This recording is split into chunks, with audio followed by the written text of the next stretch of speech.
Good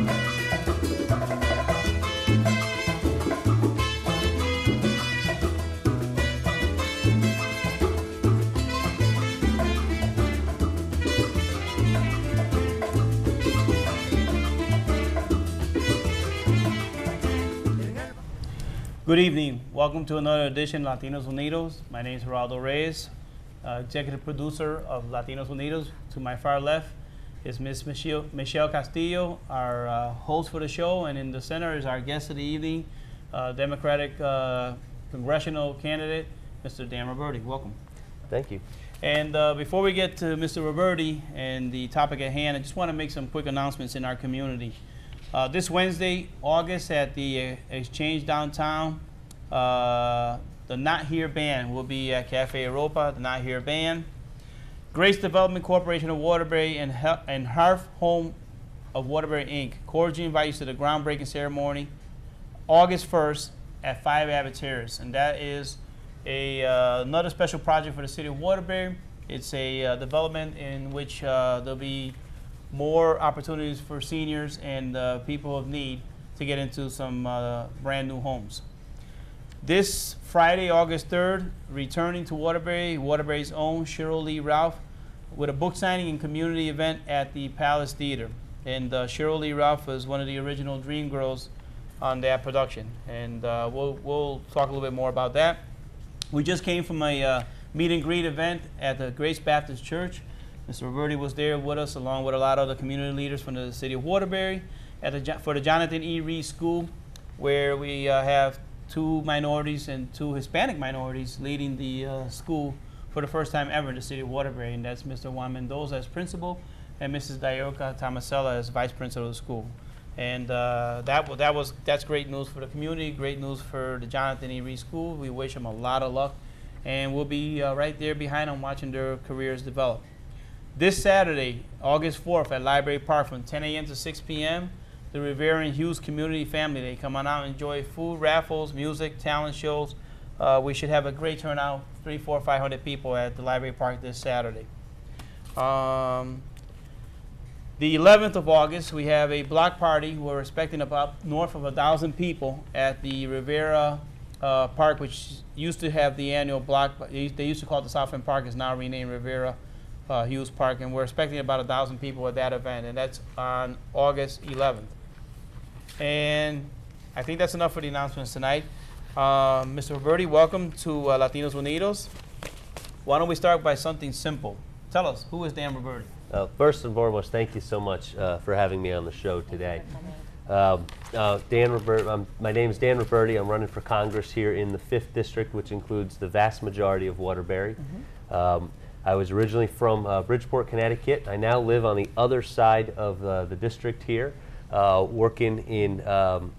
now live in Kent, Connecticut. But as you know, my headquarters is here in Waterbury. I spend a lot of time here. This community is unbelievably important to me.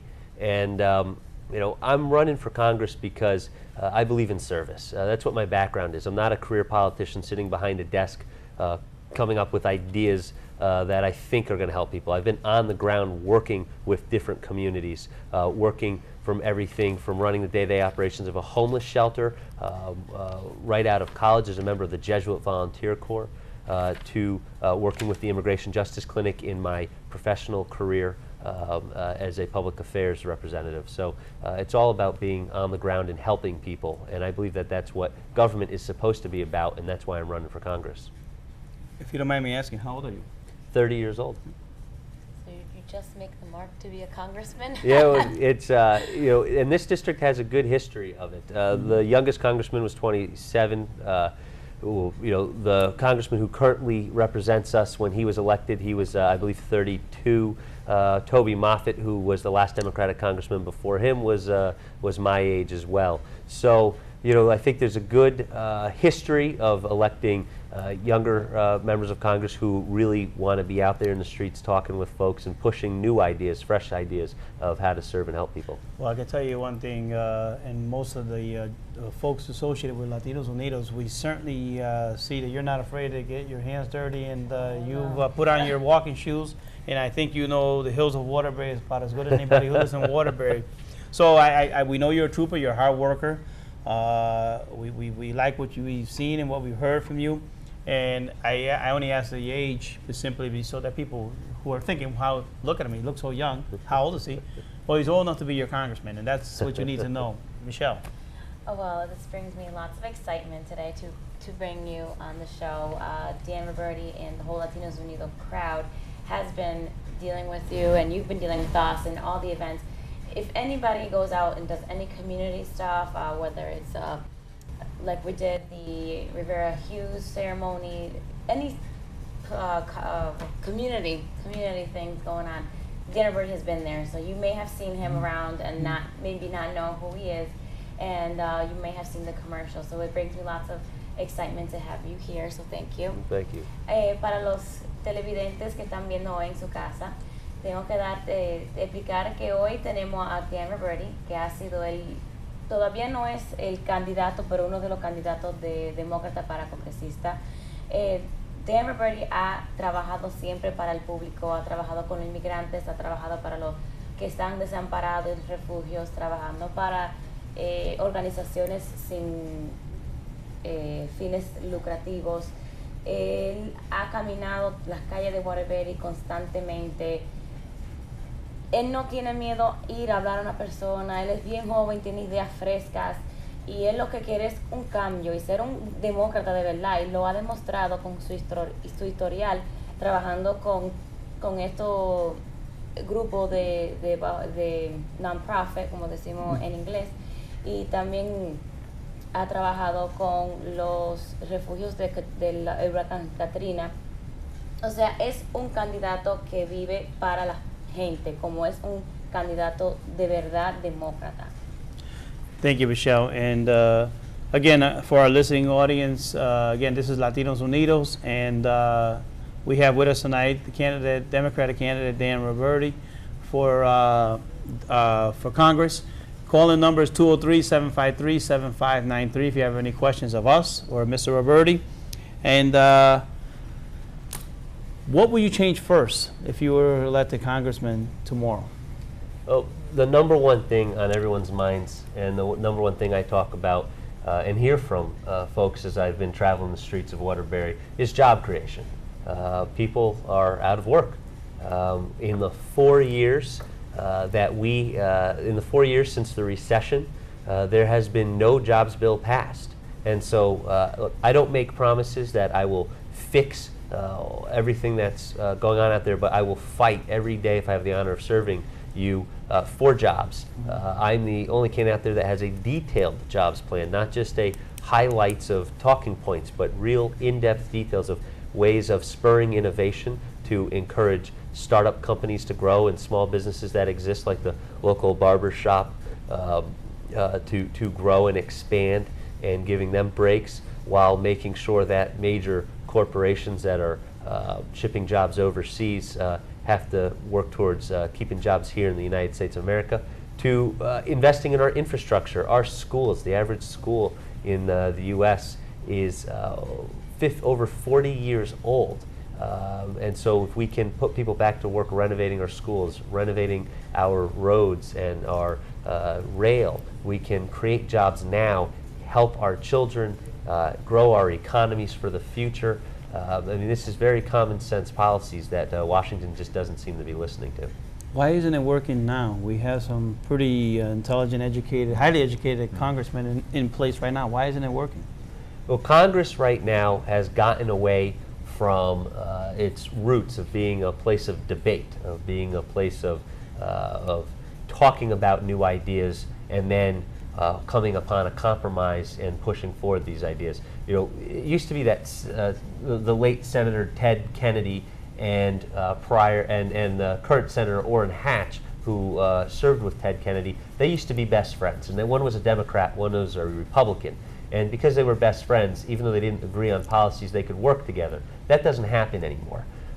You have 435 members of Congress on the House side, and it seems as though they just stick with their parties and fight it out, and whoever's in charge ends up getting passed what they want to get passed, if anything gets passed at all.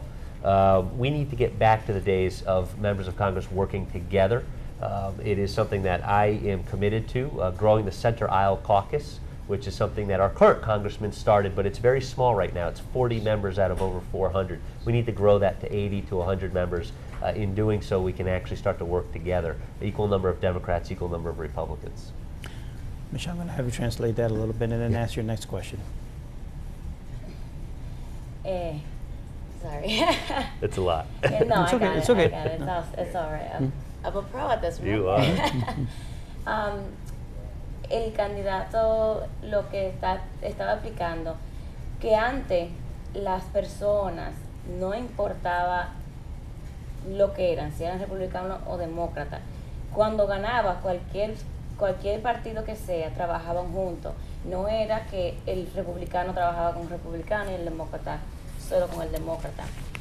La idea que él está trayendo o quiere traer, que lo comenzó Chris Murphy, es la idea de crear un centro en donde el republicano y el demócrata puedan juntar sus ideas y llevar a cabo esas nuevas ideales. Ahora, actualmente, solamente de 400 personas que existen en el Congreso, solamente 80 pertenece a ese grupo. Do you say 40 or 80? There's 40 right now. 40 right now. We need to grow it. Simplemente hay 40 personas involucradas en esa idea. Lo que él quiere es, cuando él llegue, seguir esos ideales y quizás crecer ese número de 40 a por lo menos 100.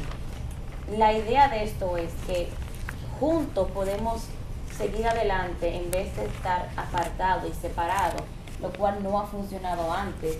El Congreso ahora lo que se dedica es crear ideas, pero no llevar a cabo esas ideas que quieren poner en uso.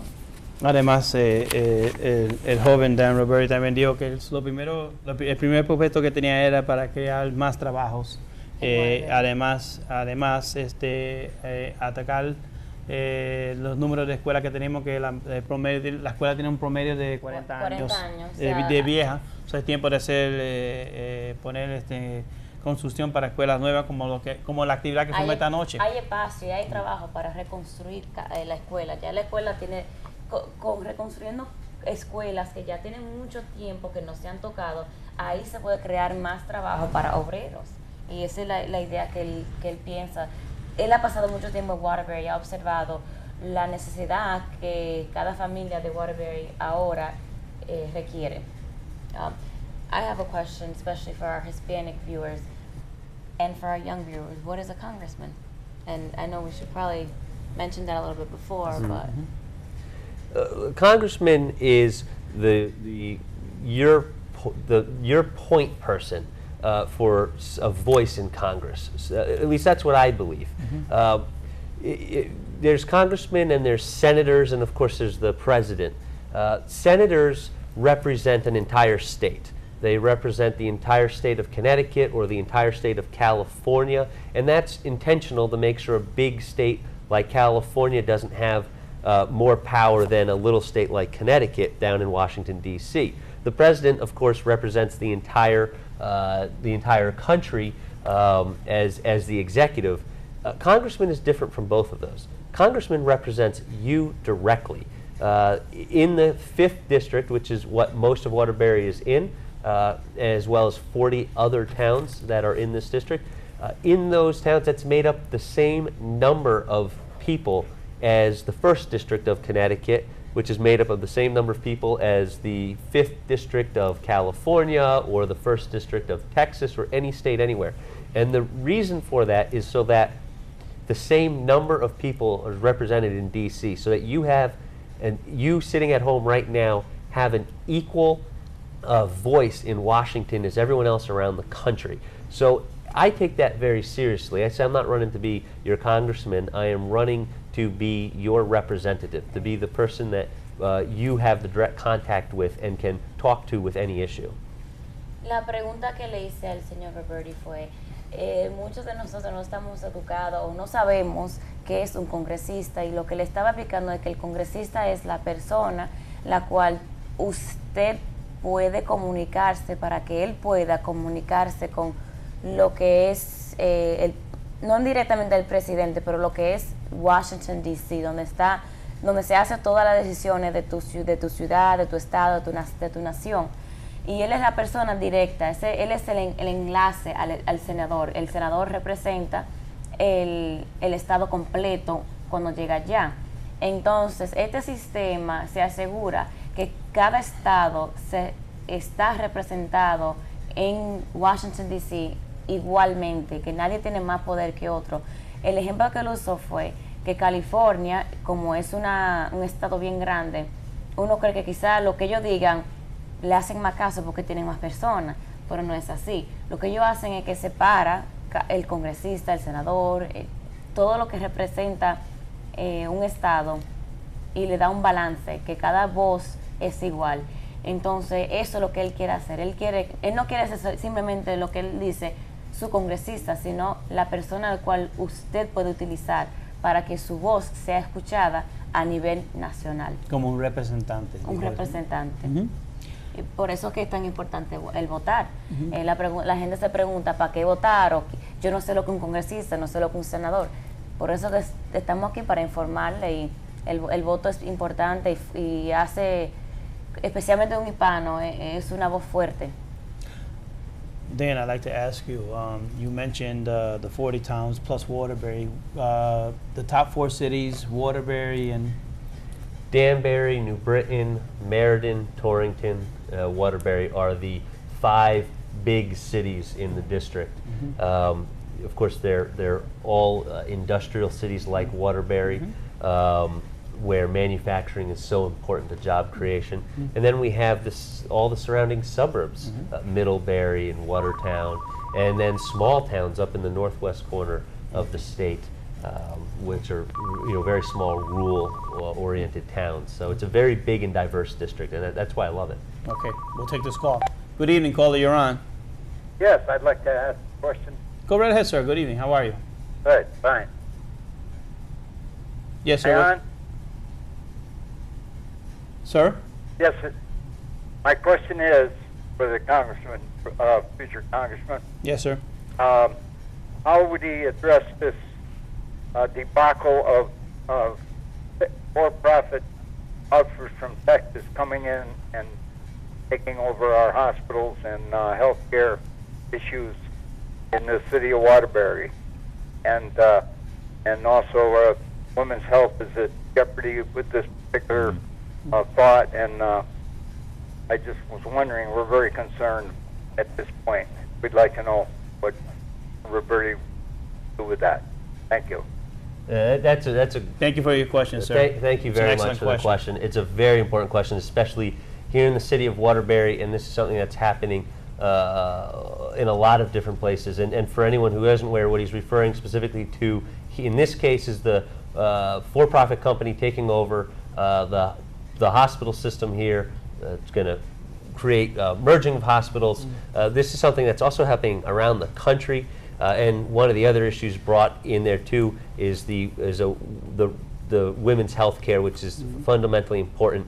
We do have a situation in Waterbury. There were always 2 hospitals that allowed the Catholic hospital to practice their beliefs, but there was always an option for women. As hospitals, not just here in Waterbury, but across the country, start to merge and get bought up, there's clashes here. I'm very much so committed to making sure that women's rights are always being stood up for and fought for, and that includes making sure that there's going to be the ability to choose in a city anywhere like this. Secondly, the big thing we have to address going on right now is, of course, workers' rights, making sure that a for-profit company that comes in is going to be following procedures correctly, working with the labor organizations that are so fundamental to the workers in the hospitals, and also making sure that care is optimized. This is going to take working at multiple levels. It's going to take working with the city government, with the state government, and the federal government together to find out policies that are going to be able to be successful and work our way through this process. Right now, there's a lot of very legitimate questions out there about what the future is of the hospital system here in Waterbury, especially with this for-profit corporation taking it over. As we know, there's not always the best track records with for-profit companies. We're going to, of course, hope for the best here, but it is going to be important that members of Congress, if I have the honor of serving all of you, along with state and local officials, listening to the needs of the people in the city and making sure that there aren't things going on to take back the services that currently exist. There's no question that the LHP hospital merger is probably the hottest topic in the city of Waterbury, one that the Mayor Neil Larry and his administrative staff and his leaders are definitely have right in the forefront of their mind every single day. One other question I had for you had to do with small manufacturers and small companies. What incentives can we come up with cleverly from a congressional standpoint to try to make it advantageous to come to an extremely expensive state to do business like Connecticut? How do you handle that one? And that is so important here in Waterbury. Waterbury has a lot of small manufacturers. We need to grow that. I will say I think the mayor's doing a very good job, and particularly with a great staff with them too, Ron Pugliese and so many great folks working hard to bring business back into Waterbury specifically, and in doing so, it's actually bringing in a lot of companies from out of state, bringing them into Connecticut also. Waterbury is uniquely situated to become a focal point of manufacturing. Once again, it's easily accessible by rail and also by infrastructure. So from the standpoint of a member of Congress, fighting to make sure it's even more accessible, fighting to make sure that we can get more rail in here, maybe even get some high-speed rail through here, which is something that's been talked about a lot, but we really need to Let's take this put the call. rubber. I'm Yep, sorry. no Let's take this problem. again. Sorry to interrupt you. Good evening, caller. You're on the air. Yes, good evening. How are you, sir? Good. How are you? Okay, just some quick questions I may ask. Go right ahead, sir. The gentleman mentioned about career politicians, but politicians become career because we don't have term limits. I'd like to get his answer about term limits. He also talked about the job situation, but it was both parties that made NAFTA. How about bringing those jobs from overseas, the call centers when you call AOL and different places? Bring those jobs in. Everybody cannot do construction. It's been proven a lot of people laid off are not construction workers. Some of the people that worked in buildings and different trades, but they also worked as clerical. And last, I'll say this. See, for me, both parties are the same. Republicans do the bank job, the Democrats drive the getaway car. Have a good night. Thank you, sir. Thank you for your call. The caller brings up a very interesting point, talking about term limits. That's always a hot topic, one which we're probably not going to get into tonight. But I do want to touch on NAFTA because once you start that exodus, and it's on its way, the momentum it takes to stop that, to bring it back, is years. And the reason I know that is because in a prior life in manufacturing, for over 20 years, I was involved with NAFTA. And it takes a long time to get that pipeline, if you will, that whole pipeline filled of the procurement from USA shores to anywhere offshores, anywhere, whether it be Canada, Mexico, or overseas. That's a 30-year in the makings. That's not going to get fixed overnight, even if everybody in Washington signs a NAFTA agreement to reverse it. My question to you would be, how do we get people to come to Connecticut, where it's such an expensive state to do business? Exactly. And so, and that question is perfect for what we were just kind of talking about. So we need to reinvest in manufacturing. The caller brings up a great point. Not all jobs can be construction jobs with investing in the infrastructure. My jobs plan, which is available on my website, danroberti.com, talks about investing in the manufacturing of the future. Investing in new energy technologies, investing in things that are growing. Not everything's manufacturing either. Investing in the biosciences as well. The gentleman mentioned call centers. How do you get call centers back? There are things we can be doing to do that.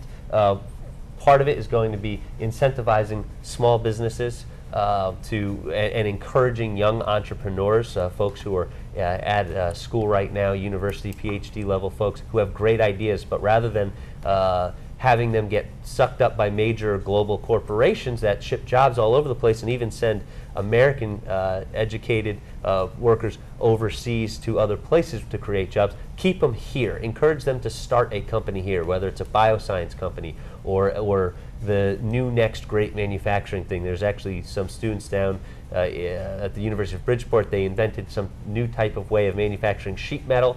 Let's make sure that we're able to keep those types of folks here in the state, creating companies. 64% of job creation in the last 15 years has come from startup companies, which means we need to encourage that now. Innovation is key. Innovation is key. Well, we only have 1 minute left, and I would like to say again, thank you for coming. I want every viewer, cada televidente que sepa, el día 14 de agosto va a haber una primaria. Vota por voten, no importa qué candidato sea ni qué partido sea, voten. August 14th there will be a primary. Vote. The important thing here is to vote. Whichever party you are for, always remember, voting is one of your most important rights as an American. And we have, again, we could learn a little bit more about Mr. Roberti on www.danroberti.com. Mr. Roberti, thank you very much for coming on. Your headquarters located at? 195 Grand Street, right next to City Hall. Okay, guys, 195 Grand Street. If you want to speak to Mr. Roberti or anybody on his staff personally, and I want to congratulate you on a campaign well run. Thank you I wish very you much. luck on the primary on August 14th. And again, we'll be on next Monday night at 8 o'clock. And I want to thank Mr. Alberto Rojas and Mr. Carlos Marquez and all our listening and viewing audience and the callers. The callers are always important. So thank you very much Thank and you. have a good night. Have a great night. Thank you.